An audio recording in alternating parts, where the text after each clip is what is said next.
অহা 23 এপ্ৰিলৰ পৰা ধুবুৰীৰ শিখ গুৰুদ্বাৰত অনুষ্ঠিত হ'বলগীয়া গুৰু টেগ বাহাদুৰৰ 400তম জন্ম জয়ন্তী কাৰ্যসূচীক লৈ এতিয়া তুমুল কৰ্মব্যস্ততা গুৰুদ্বাৰাটোত। ধুবুৰীৰ ঐতিহ্যমণ্ডিত গুৰু টেগ বাহাদুৰ শিখ গুৰুদ্বাৰত অহা 23, 24 আৰু 25 এপ্ৰিলৰ দিনা তিনিদিনীয়া কাৰ্যসূচীৰ আয়োজন কৰা হৈছে শিখসকলৰ অন্তিম জনা গুৰু টেগ বাহাদুৰৰ 400 বছৰীয়া জন্ম জয়ন্তী। সফলভাৱে এই কাৰ্যসূচী ৰূপায়ণৰ বাবে বৰ্তমানে শিখসকলৰ প্ৰথম আৰু অন্তিম গুৰু দুগৰাকীৰ স্মৃতি বিজড়িত ধুবুৰীৰ এই গুৰুদ্বাৰটোত এতিয়া তুমুল কৰ্মব্যস্ততা।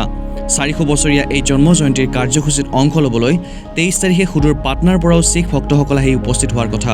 তদুপৰি এই জন্ম জয়ন্তী কাৰ্যসূচীত উপস্থিত ভক্তসকলৰ উপস্থিত হোৱাৰ সুবিধাৰ বাবে ৰাজ্যৰ ডিব্ৰুগড়ৰ পৰা ধুবুৰীলৈ এখন বিশেষ ট্ৰেইনৰো ব্যৱস্থা কৰা হৈছে। দূৰ দূৰণিৰ পৰা আহি উপস্থিত হ'বলগীয়া ভক্তসকলৰ বাবে থকা খোৱাৰ সকলো সুব্যৱস্থা গুৰুদ্বাৰতে কৰা হৈছে। গুৰুকা লংগৰত দূৰ দূৰণিৰ পৰা আহিবলগীয়া ভক্তসকলৰ উপৰিও স্থানীয় ইচ্ছুক ৰাইজৰ বাবে খোৱা লোৱাৰ সুচাৰু ব্যৱস্থা কৰা হৈছে।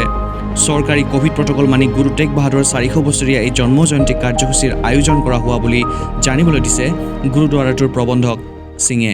वाहिगुरु जी का खालसा वाहिगुरु जी की फतेह। मैं सिख पत्नी बोर्ड स्टेन जोन गुरुद्वारा श्री गुरु तेग बहादुर साहिब जी यहाँ का मैनेजर हूँ गुरविंदर सिंह।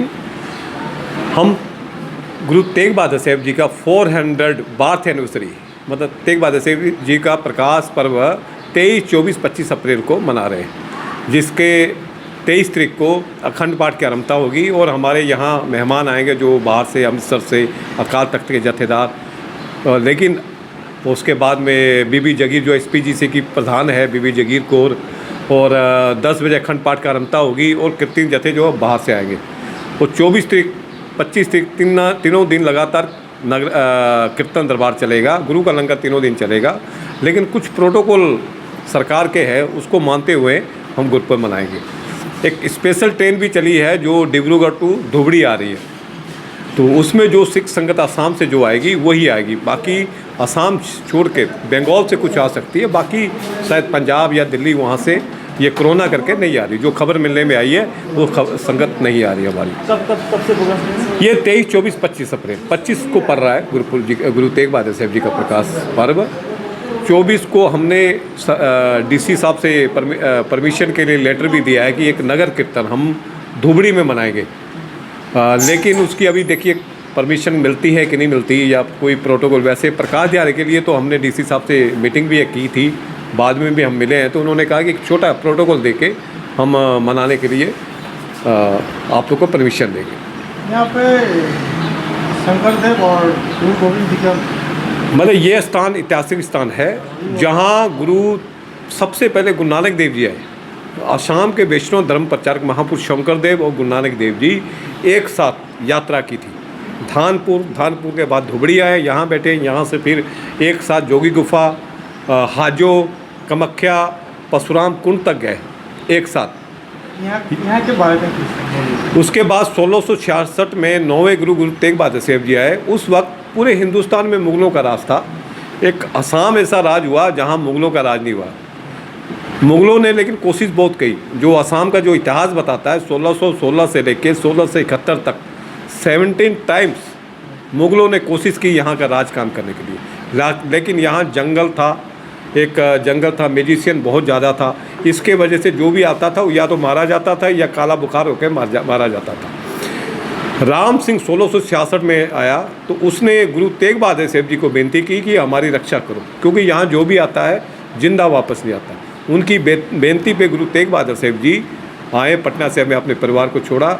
वहाँ से राम सिंह जो सेनापति बन के आया था मुग़लों का, एक साथ यहाँ आए। यहाँ में जब आए तो यहाँ की एक लोकल वासी नेता दुमन थी, मैजिशियन लेडीज़, जिसने गुरुजी के ऊपर हमले भी किए। एक बहुत बड़ी शिला से वार किया जो आज भी ट्रेजरी ऑफिस के बैक साइड में खड़ी है। सेकेंड वार गुरुजी के ऊपर एक पिपल से किया, जिनका अंश आज भी हमारे पास ऊपर में दमदमा साहब में है। तो फिर वो समझ गई कि ये कोई कुदरती पावर है, मैं इनका मुकाबला नहीं कर सकती। गुरुजी के सर में आ गई। गुरुजी ने कहा आप बुरे काम क्यों करती हो, एक नाम के लिए आज से आप भले काम करो, आपका नाम अमर होगा। बाद में उसके नाम से ये शहर बसा, धुम्बन से धुबड़ी ये नाम बसा। फिर गुरुजी ने यहाँ बैठकर 2 राजों का कंप्रोमाइज़ कराया।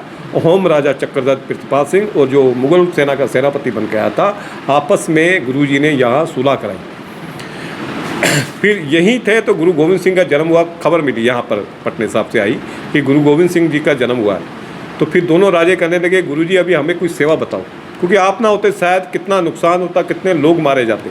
तो गुरुजी ने कहा कि यहाँ हमारी पहली जोत गुरु नानक देव जी बैठे थे, इनको थोड़ा ऊंचा करो। फिर यहाँ से रंगा माटी से ढालों के साथ मिट्टी ले आकर गुरुजी के लिए एक टिला तैयार किया।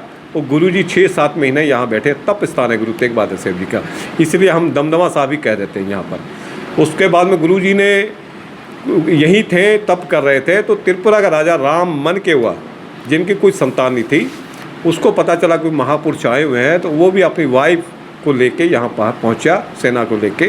वो गुरुजी को बेनती करने लगा कि गुरुजी हमारे पास राजभार सब कुछ है, लेकिन एक वंश नहीं है जो हमारे राज को चलाएगा। तो गुरुजी ने फिर यहीं बैठकर उनको एक बेटे का आशीर्वाद दिया, जिनका नाम रतन राय हुआ।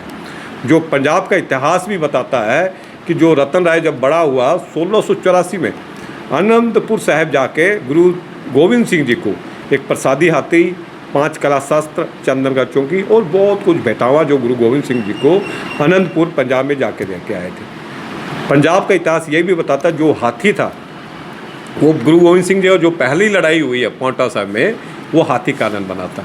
ये है राम सिंह फिर दोबारा आया 1671 में।